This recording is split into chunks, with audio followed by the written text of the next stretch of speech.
大家好啊！我哋咧系統性血管炎互助小組呢個 channel 咧係第四次同大家見面啊！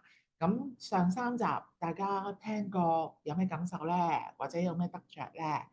嗱，咁其實咧今集裏邊咧我都想提一提講一講血管炎咧，我哋個表面咧係睇唔到嘅，即係我哋好似正常人一個嘅，咁咧但係。今次我哋邀請到呢位組員咧，同大家分享佢嘅經歷啊、感受咧，佢係由睇唔到就直到去俾人睇到個表面係點樣睇唔到睇到咧？嗱，咁咧就希望大家咧記得咯，要 like、share 同埋訂閱我哋個頻道，咁你哋咧陸陸續續以後咧就會知多啲點樣由睇唔到變咗睇到，或者睇到又變咗睇唔到。我而家咧盡快就介紹我哋今次嘅組員阿怡同大家傾下偈。咁但係咧，我就先交俾阿 Candy 先。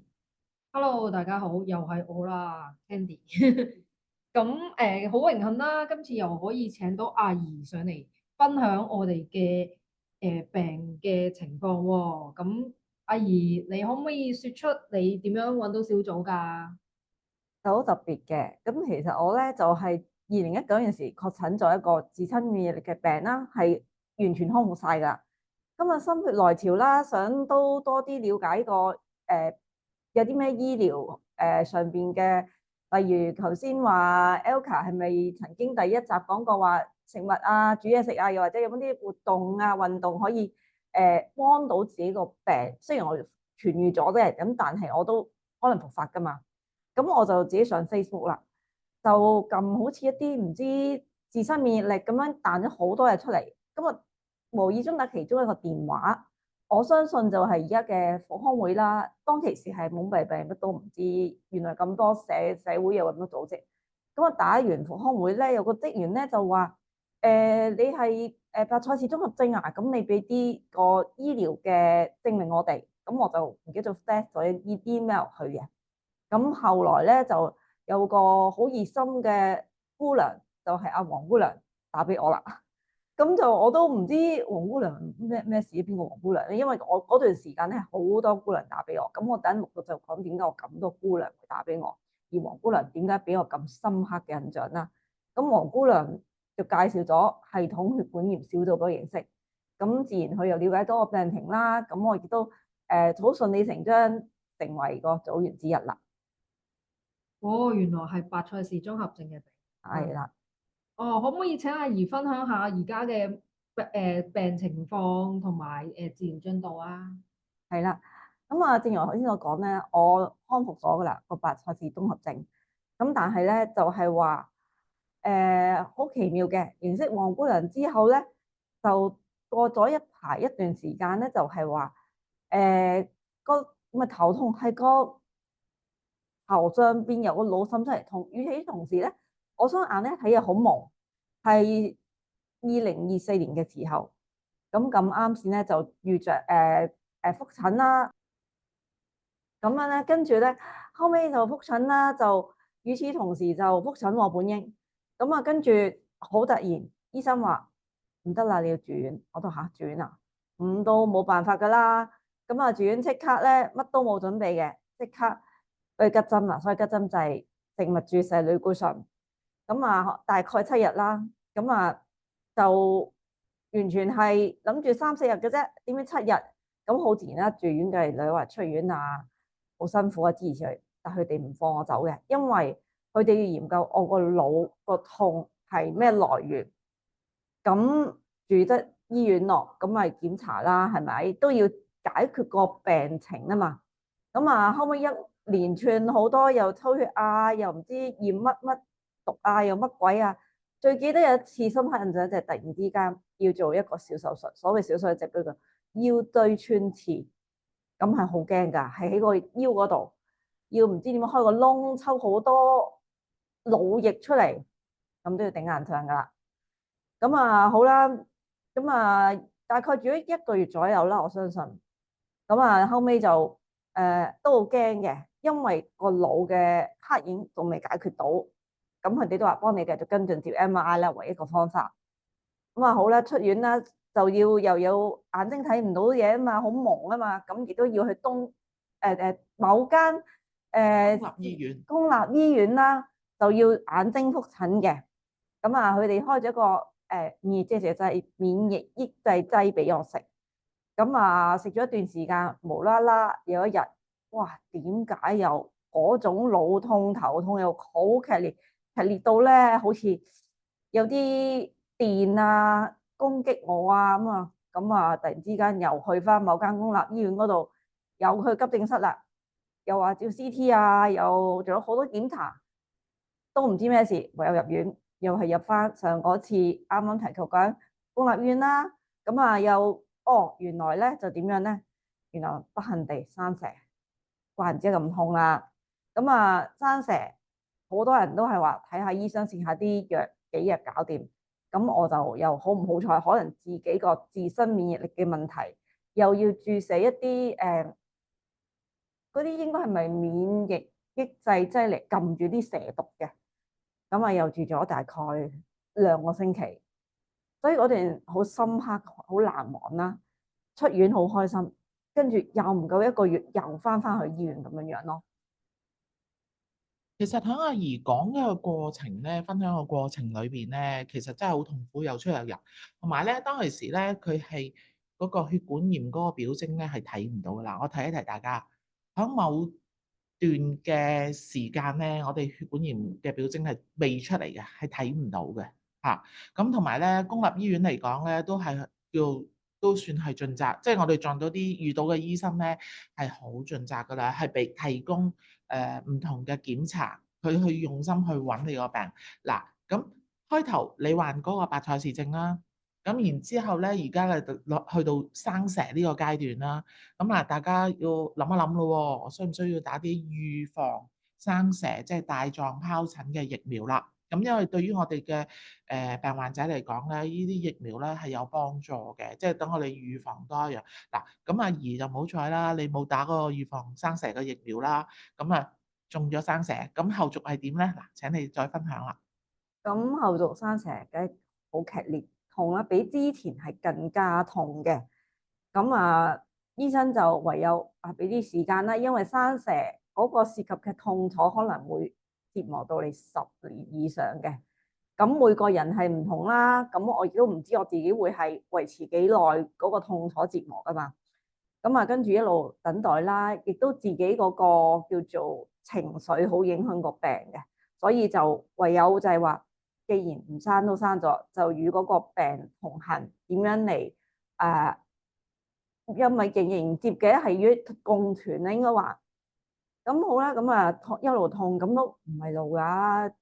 我頭先講2024年8月生蛇，咁啊喺啲朋友啊或者屋企人商量之下，不如唔係啦，你個腦即係人體裏邊係好多好重要器官，我相信個腦咧都係嘅。咁所以咧，亦都係去咗睇一個腦科醫生，解決點解維持咗成大半年個腦痛冇消失，亦都仲更加痛。我知生蛇會影響，咁但係都要了解，想知道個黑影點樣一回事。咁就去咗一間，佢應該話去咗一個腦科醫生度睇啦。佢就建議我入醫院詳細檢查下，照 MRI 各樣嘢。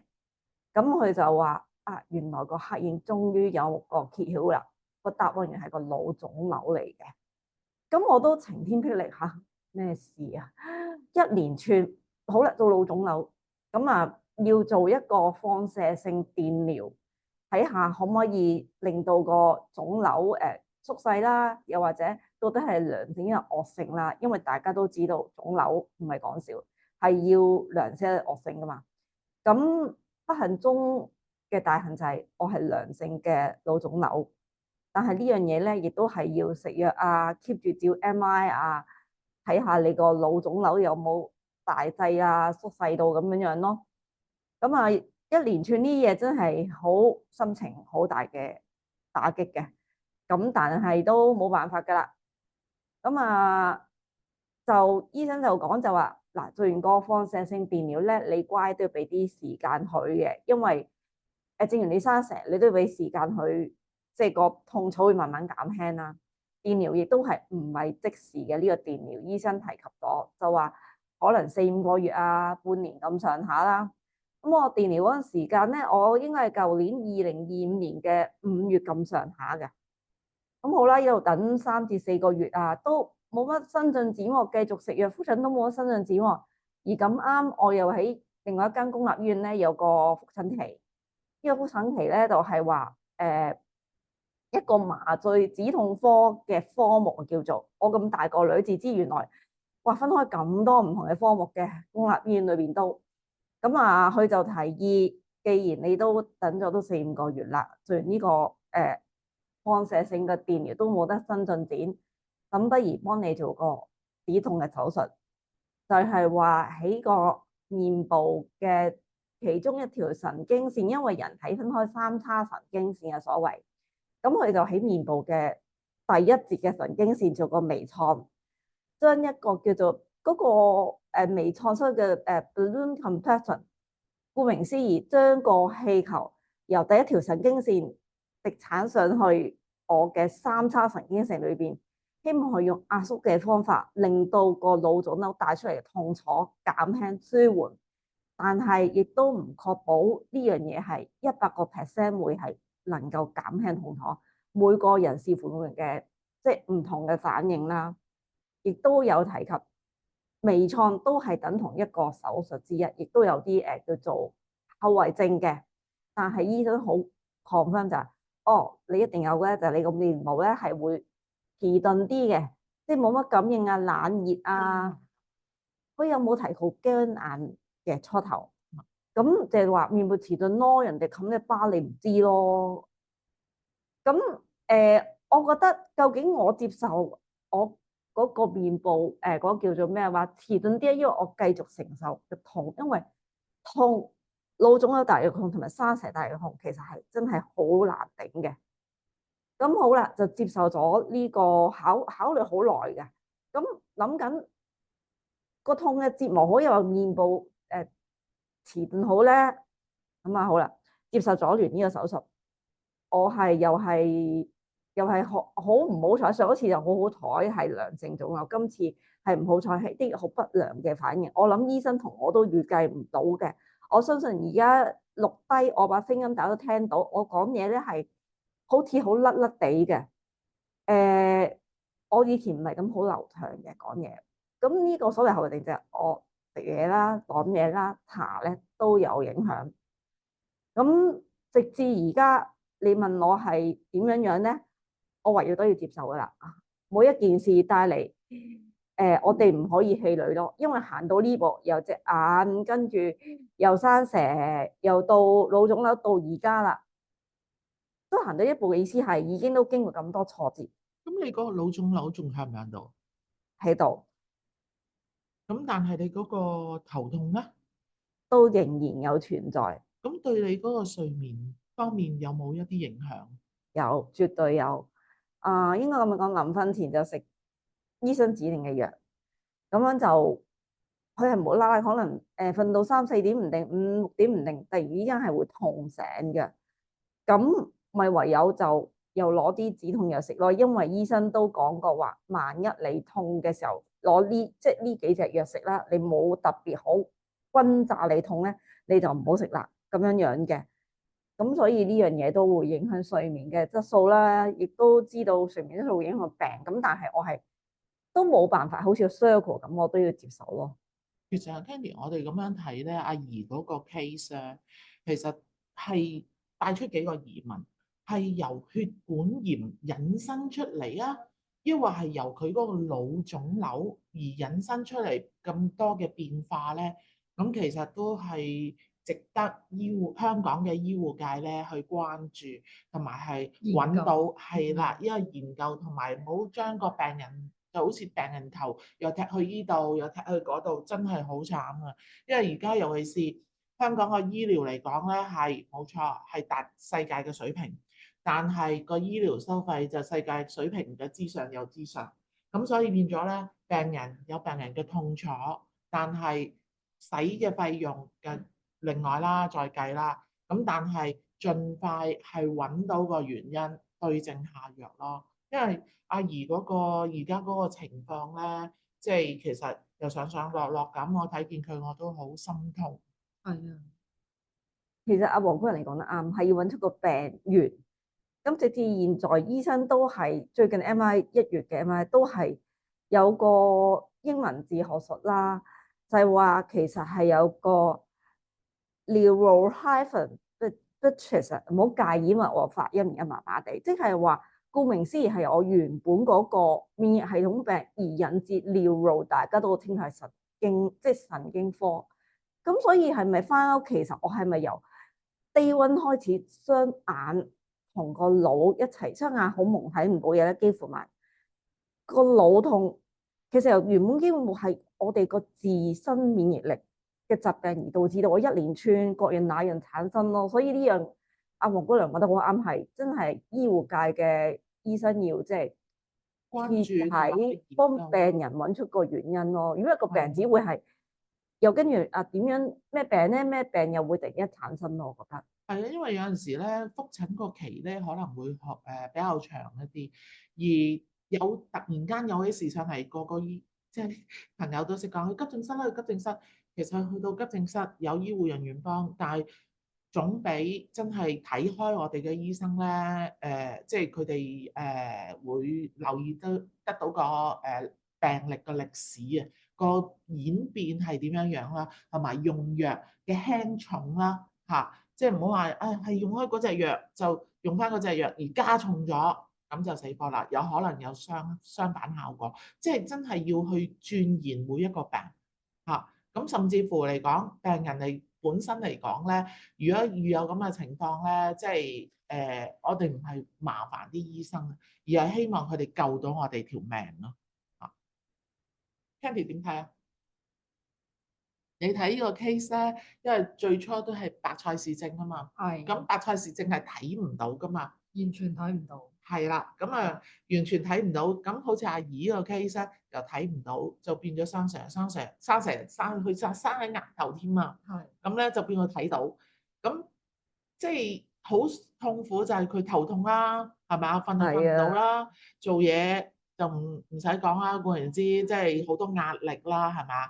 嚇，始終嚟講咧，仲有情阿姨緒咧。係啦，情緒咁咧，我都同阿姨講，我話即係你要放開啲自己。有陣時我哋面對嘅疾病咧，即係嚟到啦，我哋要接受佢咯，嚇，唔好逃避咯。咁你與病同行，你頭先都講得好啱。咁況且嚟講咧，即係同即係公立醫院嘅醫生嚟講，佢哋都好盡責啦。可能有陣時咧，因為個資源有限啊。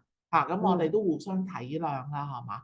嚇，咁今日咧，其實咧，我都想呼籲下前線嘅醫生，如果遇有確診咗係系統性血管炎嘅病人啦，咁希望 find out 到即係揾到佢哋係屬於邊種血管炎，就唔好一個懷疑，我懷疑你係血管炎，我懷疑你咩？好，唔緊要，懷疑就要去研究去追蹤，係啦，好似台灣嘅醫生講，我哋要追蹤個病。